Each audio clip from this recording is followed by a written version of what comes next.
Let's learn to organize notes in a T-chart.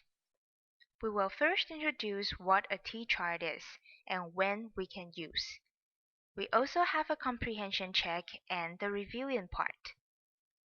Let's begin with what a T-chart is. T-chart is a handy graphic organizer to compare and contrast ideas in a visual representation. We can use T-charts to list similarities and differences between two events or ideas. T-charts can be used in any content area or genre, such as with books or book characters, scientific phenomenon, or social studies events. Now that we know what a T-chart is, when do we use it?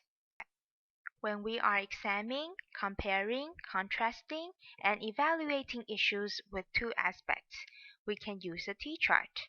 For example, similarities and differences, advantages and disadvantages, and so on. Okay, let's practice how much we've learned about T-charts. What is a T-chart? It is a handy graphic organizer to compare and contrast ideas. It helps organize notes of the reading. Now, do you know what is a T-chart used for?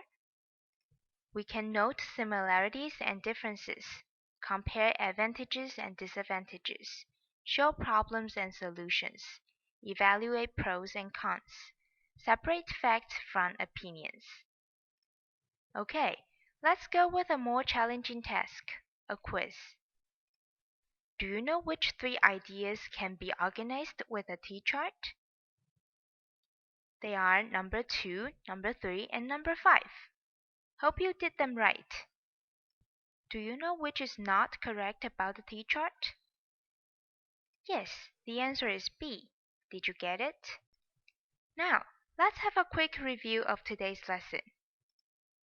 We used T-charts to examine two facets such as similarities and differences, advantage and disadvantage, problems and solutions, pros and cons, and separating facts from opinions. Good job! That's the end of lesson for today. Thanks for joining. This online course is funded by the Ministry of Education.